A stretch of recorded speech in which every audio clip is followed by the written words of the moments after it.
Hello everyone. इसके पहले video में भी मैंने भारत के बारे में जो मुख्य चीज़ें हैं उस पर आपका ध्यान आकर्षित किया था, जिससे कि आपको भारत के बारे में काफ़ी कुछ ज्ञान प्राप्त हो जाए। उसी सीरीज में हम ये नया वीडियो आपके सामने लाए हैं। इसका नाम ही मैंने रखा भारत क्विज परीक्षा ज्ञान।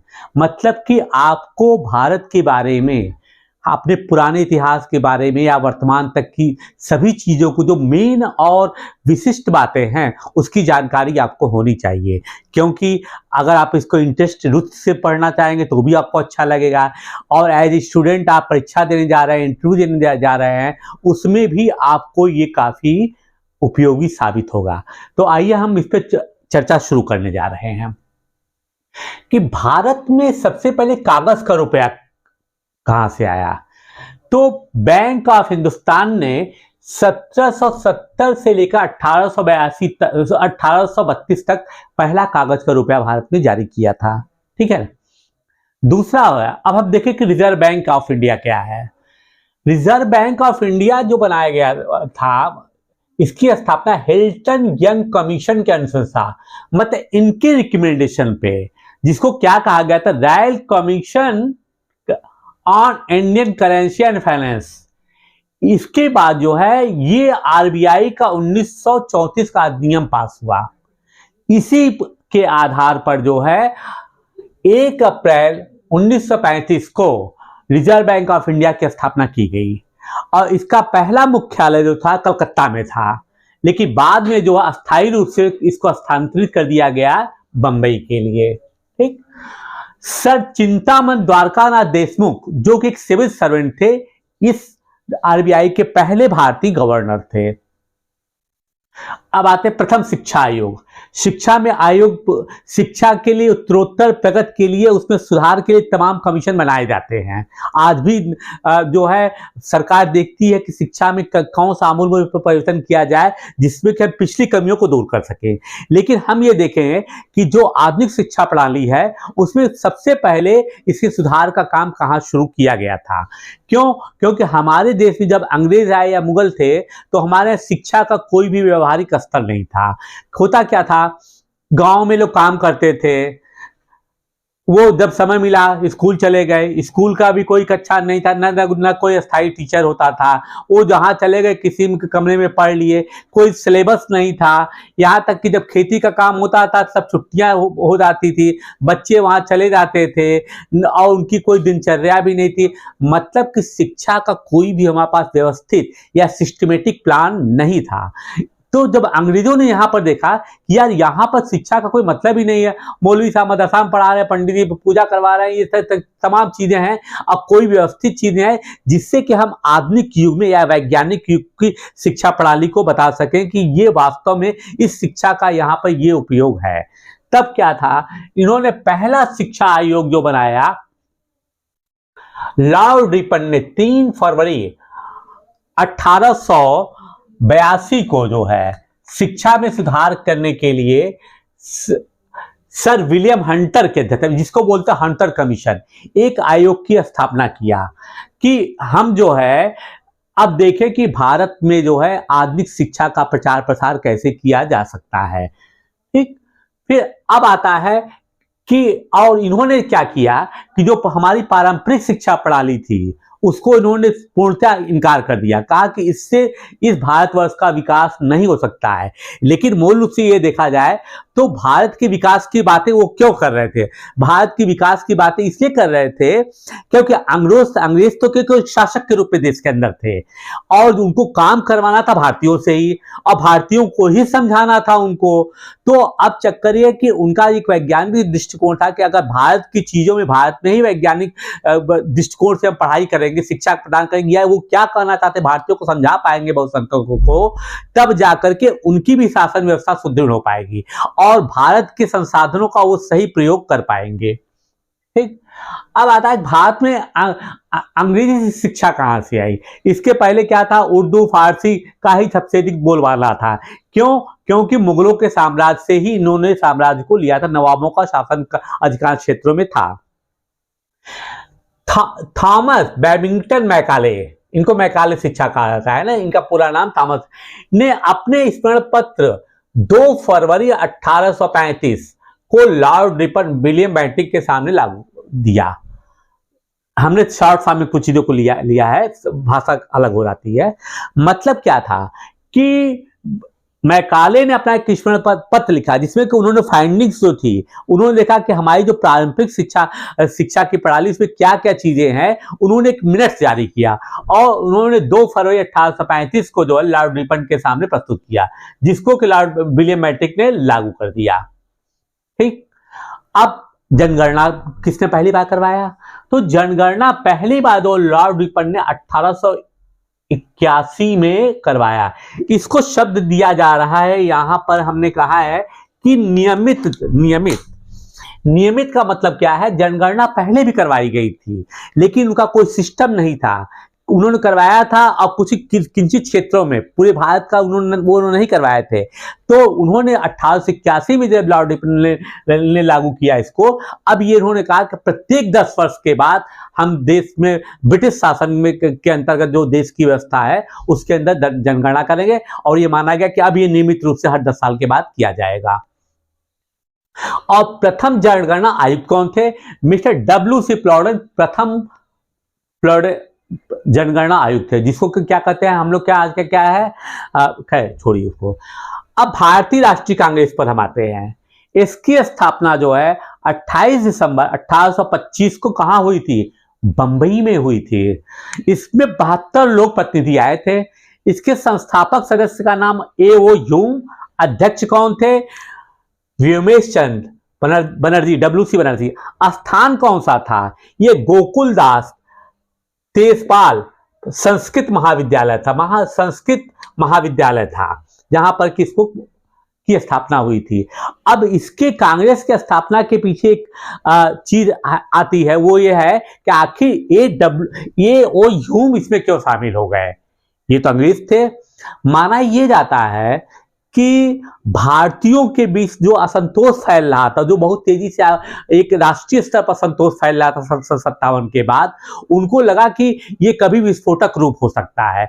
क्यों? क्योंकि देखिए 57 को हम स्वतंत्रता की लड़ाई भले कहते हैं, लेकिन देखा जाए तो एकीकृत भारत या संगठित भारत का कहीं पर कोई विद्रोह नहीं था। जो अपने जगह पे था, जैसे रानी लक्ष्मीबाई, मैं अपनी झांसी नहीं दूंगी, ये हो गया। उसके पहले तमाम को है कि भैया मैं अपना क्षेत्र नहीं दूंगा। इस तरह की चीजें मैंने एक एग्जाम्पल मैंने रानी लक्ष्मीबाई को दिया कि सिंधिया होलकर अपने राज्य को बचा रहा है, कोई देश की बातें नहीं कर रहा था। लेकिन 57 के विद्रोह ने एक ऐसी चीज अंग्रेजों के मन में डाल दिया था कि अब ये सभी लोग एक होकर के अंग्रेजी शासन की सत्ता को के नींव को हिला सकते हैं। तो ये माना जाता है कि A.O. ह्यूम को इसी के तहत कहा गया कि आप कांग्रेस की स्थापना में योगदान दीजिए। क्यों? क्योंकि ये माना गया कि जो भारतीयों की समस्याएं हैं उनको एक किसी प्लेटफॉर्म के माध्यम से, एक संस्था, संगठित संस्था के माध्यम से अगर अंग्रेजों के सामने रखा जाएगा तो कभी भी आंदोलन हिंसात्मक रूप नहीं लेगा और साथ ही साथ भारतीय जनता की जो बहुसंख्यक जनता है इनकी समस्याओं का समाधान होता रहेगा। जब कोई भी समस्या आएगी, विशेष रूप से जब देखा जाएगा कि एक विस्फोटक रूप आ रहा है, तब उसका एक छोटा मोटा समाधान दे दिया जाएगा। इसीलिए इसको ये भी कहा जाता है कि इसको एज ए सेफ्टी वॉल इस्तेमाल किया गया है। सेफ्टी वॉल क्यों इस्तेमाल किया माना जाता है? आपने देखा होगा कि कुकर में जब भी कोई भी खाना पकाया जाता है तो उसके जाता है, तो जब उसके अंदर ज्यादा स्टीम हो जाती है तो एक सेफ्टी वाल होता है, वो निकल कर बाहर हो जाता है। क्योंकि वो माल एक खास टेम्परेचर पे, एक खास प्रेशर पे वो काम नहीं करना था, उसके रबर का होता, वो रांगे का होता, वो हट जाता है और उसके अंदर से क्या होता है कि एक्सेस हीट जो होती है, एक्सेस प्रेशर, एक्सेस हीट निकल जाता है, जिससे कि कुकर फटने का डर खत्म हो जाता है। तो इसी तरह से भारतीयों के आंदोलन को विस्फोटक रूप से बचाए रखने के लिए ही ये माना था कि A.W. ह्यूम भी इसमें मूल संस्थापक सदस्य के रूप में थे। ठीक, अब ये होता है, हम कहते हैं आजकल भारत माता की जय, भारत माता की जय, लेकिन हम ये नहीं जानते हैं कि वो भारत माता कौन है, इसका स्वरूप क्या है। और यहाँ पे एक इंटरेस्टिंग बात और भी बता दें कि विश्व में जहां कहीं भी बड़े बड़े आंदोलन हुआ है वो स्त्री स्वरूप को ही सामने रखा गया है। कि स्त्री के अंदर ही ताकत है, वही जननी है, वो जब चाहेगी तभी एक बदलाव हो जाएगा। यूरोप के तमाम इतिहास में अगर जाएंगे, जिसकी चर्चा यहाँ पे हमको करने की जरूरत, क्योंकि अभी मैं केवल भारत की विषय में बातें कर रहा हूँ। भारत माता का पहला चित्र किसने बनाया था? अवनींद्रनाथ टैगोर ने भारत माता का एक चित्र 1905 में बनाया। इसमें उन्होंने भारत माता को दिखाया कि वो बंगाली भगवा वस्त्र के रूप में है।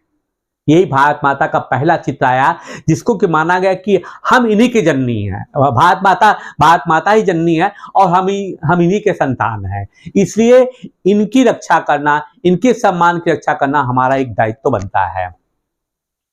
अब पहला डाक टिकट जो है 1 अक्टूबर 1894 में भारत में लॉन्च किया गया। लेकिन ये नहीं है कि ये पहला था, वास्तव में इसके पहले सिंध क्षेत्र में भी जो है एक डाक टिकट जारी किया गया था, लेकिन उसकी वैधता केवल सिंध क्षेत्र में थी। लेकिन जो ये 1 अक्टूबर 1854 में जो विक्टोरिया का चित्र बना करके डाक टिकट जाना गया, इसकी वैधता या इसकी मान्यता पूरे देश में हुआ। इसलिए माना जाता है कि पहला डाक टिकट वास्तव में यही है, क्योंकि ये पूरे देश के अंदर इसको मान्यता दी गई थी। अब आते हैं अपने राष्ट्रगीत की तरफ हम। वंदे मातरम। वंदे मातरम का अर्थ क्या है? माता की वंदना करता हूं, हे माता मैं आपकी वंदना करता हूं। मतलब किस माता की? भारत माता की। यहां पर वंदे मातरम कि मतलब वो मैं भारत माता की, जिस धरती के कोख पे हम पैदा हुए, जिस धरती के कोख से हम पैदा, जिस धरती पे हम रहते हैं, जिसका सब कुछ, जो हमारे चीजों का सब कुछ व्यवस्था करती है, हम उसकी वंदना करते हैं। 1876 में इसकी रचना बंकिम चंद्र ने किया था। बंकिम चंद्र ने जब किया तो इसमें जो संस्कृत और बंगाली दोनों का मिश्रित क्या है, शब्दों का प्रयोग किया गया है। ठीक। और ये जो है इनका एक उपन्यास था आनंद मठ, इसमें 1906 में ये प्रकाशित हुआ और कलकत्ता के कांग्रेस अधिवेशन में 1906 के कांग्रेस अधिवेशन में इसको सर्वप्रथम गाया गया था। 1882 में तो प्रकाशित हुआ आनंद मठ पे, 1906 में इसको एक राष्ट्रीय स्वरूप दे दिया गया, क्योंकि कलकत्ता अधिवेशन में वंदे मातरम को गाया गया। कहा जाता है कि इसमें जो है रविंद्रनाथ टैगोर ने इस गीत को गाया था। अब आता है राष्ट्रगान जन गण मन। रविंद्रनाथ टैगोर ने इसकी रचना किया। मूल रूप से बंगाली में था, जिसको कहा गया था भारतो भाग्य विधाता। 1905 में तत्वबोधिनी पत्रिका में यह प्रकाशित हुआ था। कौन सी पत्रिका थी? तत्वबोधिनी पत्रिका। इसको कहा जाता है कि गाया कब गया था? 27 दिसंबर 1911 को जॉर्ज पंचम जब इंडिया में आए थे, कलकत्ता में आए थे, तब उनके आगमन पर गाया गया था। बहुत लोगों का यह कहना है कि रविंद्रनाथ टैगोर ने जो है इनको खुश करने के लिए इस गीत को की संरचना किया था, है ना। वास्तव में क्या स्थिति है इसको कोई जानता नहीं है, क्या ये संशय का भी विषय है। ठीक। All India Muslim league. All India Muslim league की स्थापना 30 दिसंबर 1906। इनकी चर्चा इसे करना है क्योंकि देश के विभाजन में जाकर के यही लोग बाद में भागीदार बने हैं। ठीक है। ढाका के नवाब आगा खां सलीम उल्लाह खां और दूसरे मोहसिन उल मुल्क इसके संस्थापक थे। इन्होंने अभी तक तो जो हमारे स्वतंत्रता की लड़ाई चल रही थी, हिंदू मुस्लिम आराम से एक होकर के लड़ाई कर रहे थे, लेकिन अब क्या है, मुसलमानों के अंदर क्या भावना आई कि उनको लगा कि नहीं, हमारा एक अलग से जो है संगठन होना चाहिए, क्योंकि उनको लग रहा था कि हो सकता है कि जब देश आजाद हो तो हिंदू बहुसंख्यक हैं, जब बहुसंख्यक हैं तो ये हमको दबाना शुरू कर दें। तो शायद इसी चीज को करके कि इन्होंने अपना एक संघ बनाया जिसको ऑल इंडिया मुस्लिम लीग कहते हैं। अब आता है कि जो आज का पाकिस्तान है वो कहां से आ गया। सबसे पहले 1923 में शायद इकबाल ने इलाहाबाद में जब भाषण दिया था, तब उन्होंने कहा था कि मुसलमानों के लिए एक अलग मुल्क की जरूरत है, लेकिन उन्होंने पाकिस्तान नाम नहीं लिया था। पाकिस्तान नाम आया कैसे फिर?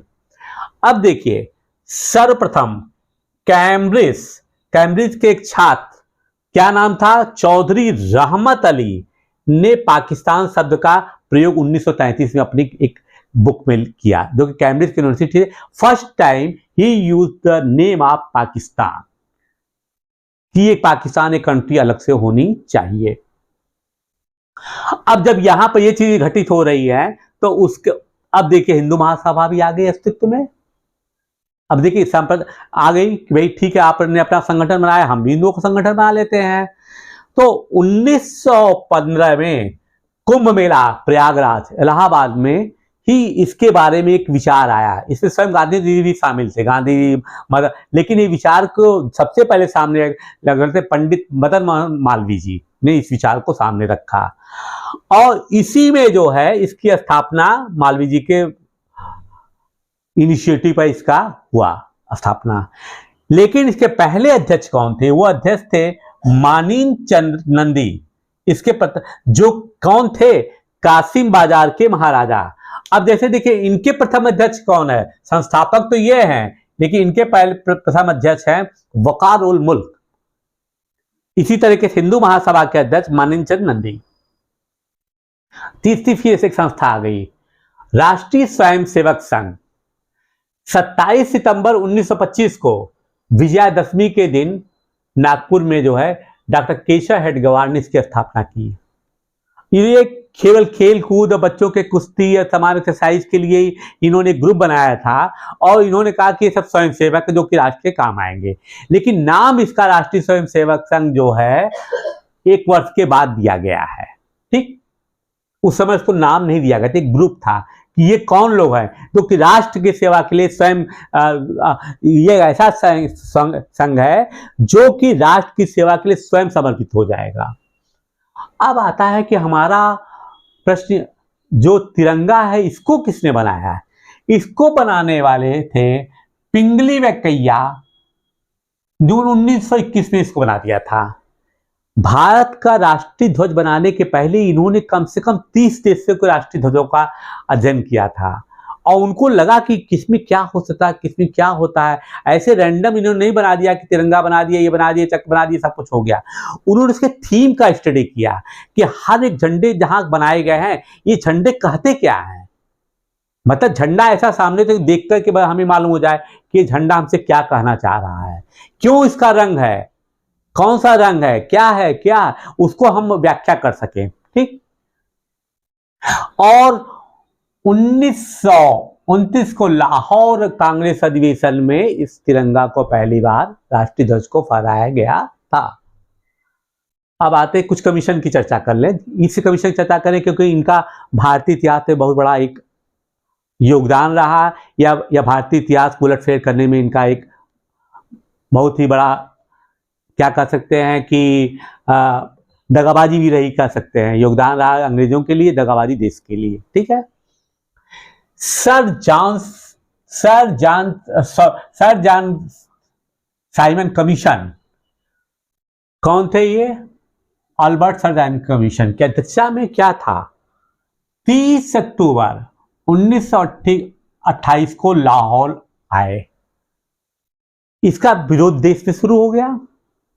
क्यों शुरू हो गया? क्योंकि जब ये मालूम हो गया कि 7 सदस्यों का ये दल भारत में आ रहा है, तो मालूम हुआ कि ये सातों के सातों सदस्य कौन लोग हैं? अंग्रेज हैं। और आ किस लिए रहे थे? मॉन्टेग्यू चेम्सफोर्ड का जो सुधार हुआ था उसका एक स्टडी करने आए थे, ये कि देखा जाए कि इसमें कितना से लागू करने के बाद देश के संवैधानिक या देश के आर्थिक या देश की भारत की सामाजिक अर्थव्यवस्था में क्या सुधार आया है, क्या सुधार आया है, ठीक, रिफॉर्म क्या हुआ है। लेकिन अब प्रश्न ये उठता है कि जिसके सातों सदस्य अंग्रेज से आ रहे हैं, जिनको कहा गया कि श्वेत सदस्यों की टीम, व्हाइट, वो जो कि भारत की जमीन पर रहे ही नहीं, वो भारत की समस्याओं को क्या समझेंगे?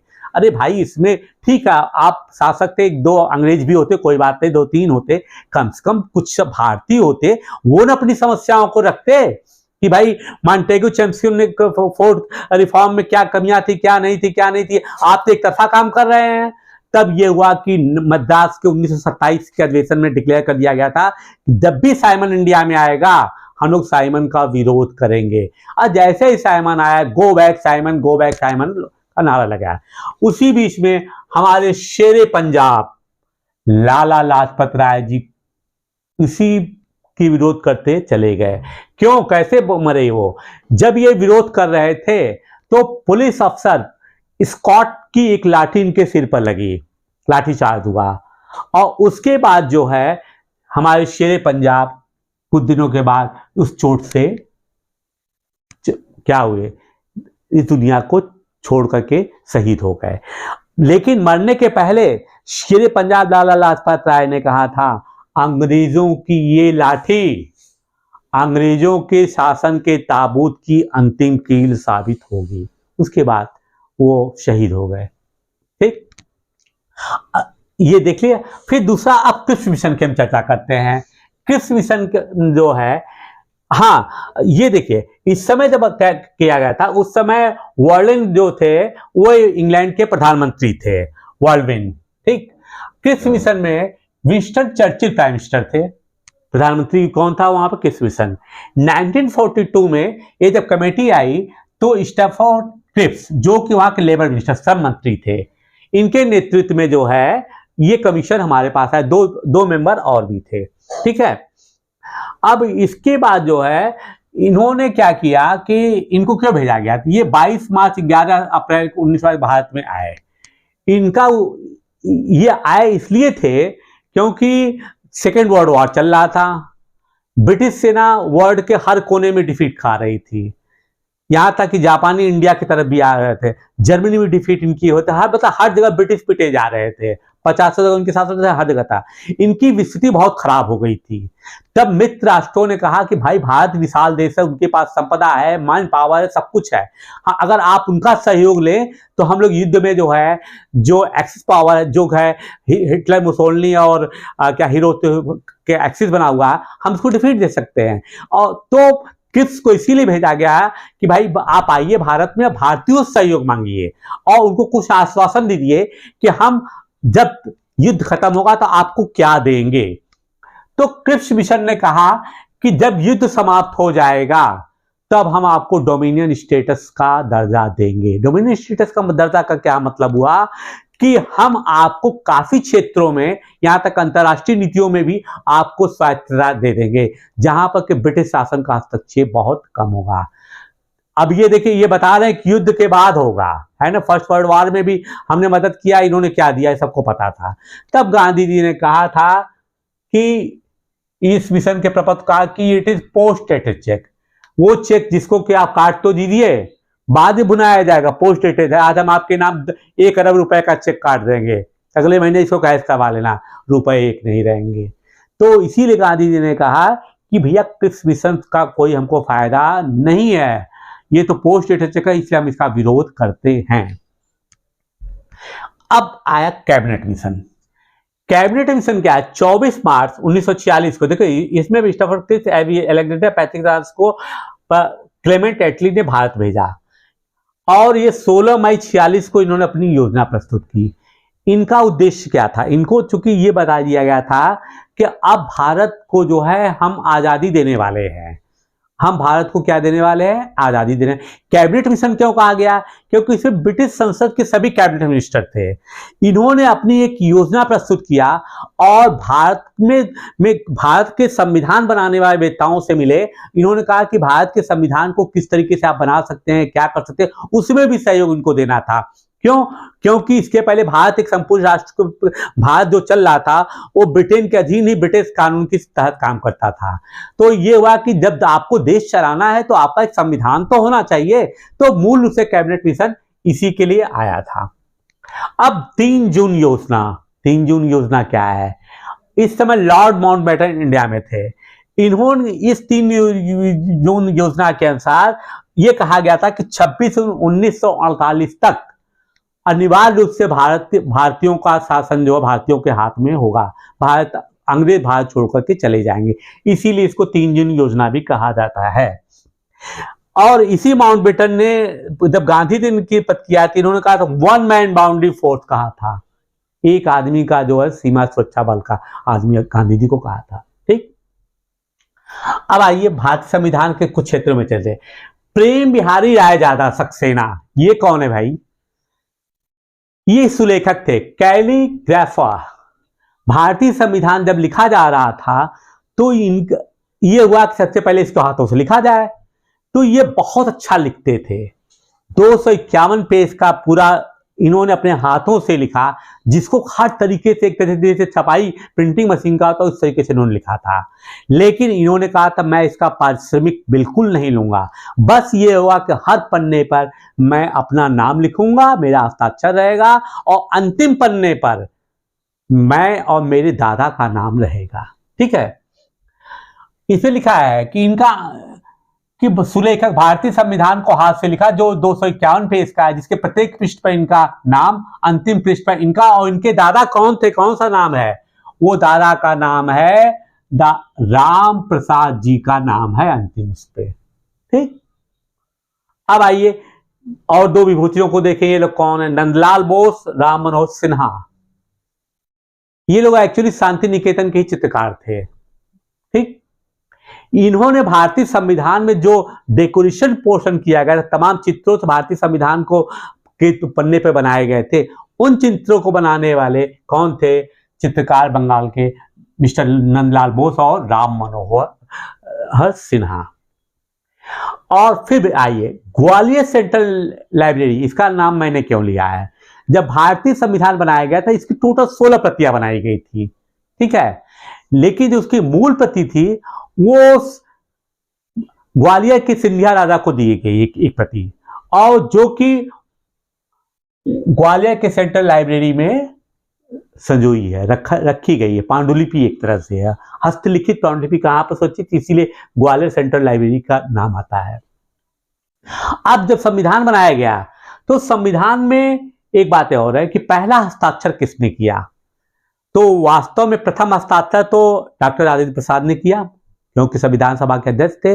लेकिन यहां पर एक चीज और बताना चाहेंगा कि गलती से क्या हुआ था कि इस पे जब पंडित जवाहरलाल नेहरू ने पहले स्थान पर हस्ताक्षर कर दिया था, उनको अपनी गलती का एहसास हुआ कि भाई संविधान सभा का जो अध्यक्ष है उसको अधिकार था, आपने कैसे कर दिया। तो उसके बगल में थोड़ा सा जो जगह है वहां पर डॉक्टर राजेंद्र प्रसाद ने हस्ताक्षर किया। अंतिम पन्ने पर किसने हस्ताक्षर किया, वो तो फिरोज गांधी। ठीक, अब एक और शख्स का नाम हम यहां पर चर्चा में लाना चाहते हैं, वो कौन है, मौलाना हसरत मोहानी। संविधान सभा के सदस्य थे, लेकिन जब 26 नवंबर 49 को अंतिम रूप दिया गया, तो संविधान सभा की अंतिम बैठक को जब हस्ताक्षर कराया गया तो देखा गया, जब हस्ताक्षर गिना गया तो मालूम हुआ कि जितने सदस्य उपस्थित हुए एक का नाम ही नहीं है, एक हस्ताक्षर नहीं है। तो मालूम हुआ वो शख्स कौन थे, वो थे मिस्टर मौलाना हसरत मोहानी। ऐसा नहीं है कि भूलवश इन्होंने जानबूझकर के हस्ताक्षर नहीं किया, और ये इनका ये कहना था कि संविधान सही नहीं, मैं इस पर हस्ताक्षर नहीं करूंगा। तो उन्होंने एक वाक्य बोला था, यह आजादी झूठी है, देश की जनता भूखी है।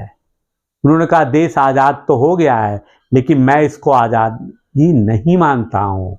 ठीक है, ये वही मौलाना हसरत मोहानी जी हैं जिन्होंने एक समय में इनकलाब जिंदाबाद का नारा दिया था। बहुत लोग समझते हैं कि भगत सिंह ने इस नारे को आगे बढ़ाया, इन्होंने इस इनकलाब के, इसीलिए हमने आप लिखा होगा भगत सिंह तो इस नारे को आगे ले गए, उन्होंने इस नारे का प्रयोग किया। अगर आदमी हम बाहर निकलते हैं, हम कहते हैं जय हिंद, तो जय हिंद हमने नहीं कहा, वो तो नेताजी सुभाष चंद्र बोस से हमको एक रास्ता दिखा गए, हम बोलते हैं जय हिंद। ठीक, अब आइए कुछ और खास चीजों को देखें। भारत में पहले ब्रिटिश प्रधानमंत्री आजादी के बाद कौन आए थे, वो थे मिस्टर मॉरिस हैलाल मैकमिलन, इनको सुपर मैक भी कहा जाता है। दूसरे कौन है, ड्वाइट, अमेरिकन राष्ट्रपति कौन थे 1915 में आए थे, वो थे ड्वाइट डेविड आइजनहावर। ये पहले अमेरिकी राष्ट्रपति थे, जो कि नेहरू जी के साथ जो है, इन्होंने दिल्ली के साथ इन्होंने आगरा का भी भ्रमण किया था। आगरा भ्रमण क्यों किया था, ताजमहल वगैरह, स्वाभाविक बात, आगरा क्यों कोई जाता, ताजमहल देखने के लिए। ठीक, अब सोवियत प्रधानमंत्री कौन थे, निकोलाई बुलागिन, ये बुल्गानिन।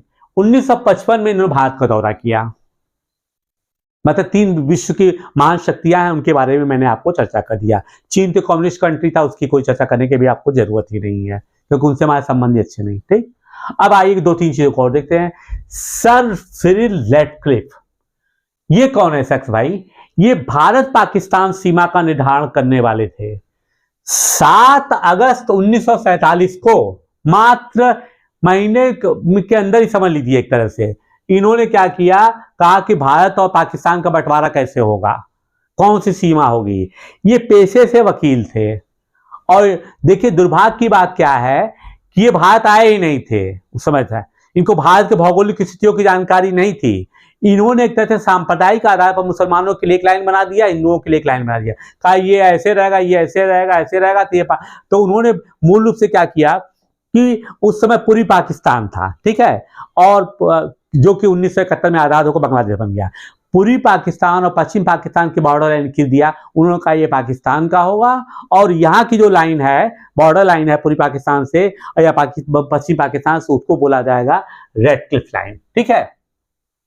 उस समय इसकी सीमा जो थी 3323 किलोमीटर का इन्होंने निर्धारित किया था, लेकिन अब बदल गई क्योंकि अब पूरी पाकिस्तान बचा नहीं, अब तो बांग्लादेश नया बन गया, ठीक। फिर आता है सर हेनरी मैकमोहन। ये कौन है? ब्रिटिश भारत सरकार के विदेश सचिव ने भारत चीन सीमा के बीच 890 किलोमीटर की सीमा निर्धारित किया, जो कि भारत और तिब्बत 1914 शिमला समझौते पर आधारित था। भारत यहां पर चीन को भी ले लिया जाए, चीन, ठीक है। अब ये कहेंगे कि ये हेनरी मैकमोहन क्या थे, ये क्यों विवादित हो गया? आज भी हम कहते हैं मैकमोहन लाइन की बात होती है भारत चीन सीमा के लिए। तो हुआ कि यह था कि 1914 में तिब्बत एक स्वतंत्र राज्य था, बफर स्टेट था, मतलब दो बड़े राष्ट्रों के बीच का एक राष्ट्र था तिब्बत, ठीक है ना। वहां पर लामा लोग रहते थे, दलाई बुद्धिस्ट है, उनका बुद्ध का शासन चलता था। और उधर चाइना की तरफ क्या था, चाइना में अभी कम्युनिज्म नहीं आया था, कम्युनिस्ट शासन वहां पे नहीं आया था। तो उनके प्रतिनिधि और तिब्बत के प्रतिनिधि और ब्रिटिश भारत के सचिव कौन थे, विदेश सचिव? Sir Henry McMahon. इन लोगों के बीच में जो है शिमला में एक समझौता हुआ, त्रिपक्षीय समझौता, कि भाई हम इसको मान लेते हैं कि ये हमारी लाइन है, ठीक है। और वही मैकमोहन लाइन जो है हम मान लें कि भारत और चीन के बीच का क्यों पार्टीशन बनाता है। लेकिन हुआ क्या, देखिए इसके बारे में थोड़ा और चर्चा करते हैं कि यही विवाद का कारण बाद में बनता गया। लेकिन विवाद कारण कैसे बना? 1949 में चाइना में कम्युनिज्म आ गया। डॉक्टर सुन यात सेन, माओ से तुंग, जो जिनको कि उनके राष्ट्र का जनक माना जाता है, प्रधानमंत्री चौ एन लाई, इन लोगों ने आते ही क्या किया, क्योंकि चीन कम्युनिस्ट था, बन गया था, वहां की व्यवस्था पूरी बदल चुकी थी। वहां का जो शासक था चांग काई शेक, वो ताइवान जा चुके थे, है ना, भाग करके, वो फार्मोसा जिसको बोलते थे। वहां पर अब कम्युनिस्ट शासन ने कहा, इनकी व्यवस्था साम्राज्यवादी थी, इंपीरियलिज्म था, कि हम अपने देश की सीमाओं को बढ़ाएंगे। तो सबसे पहले तो इन्होंने क्या किया, कहा कि तिब्बत हमारा पार्ट है।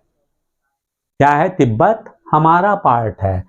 तो 23 मई 1951 सन 50 में ही जो है इन्होंने तिब्बत पर अटैक कर दिया।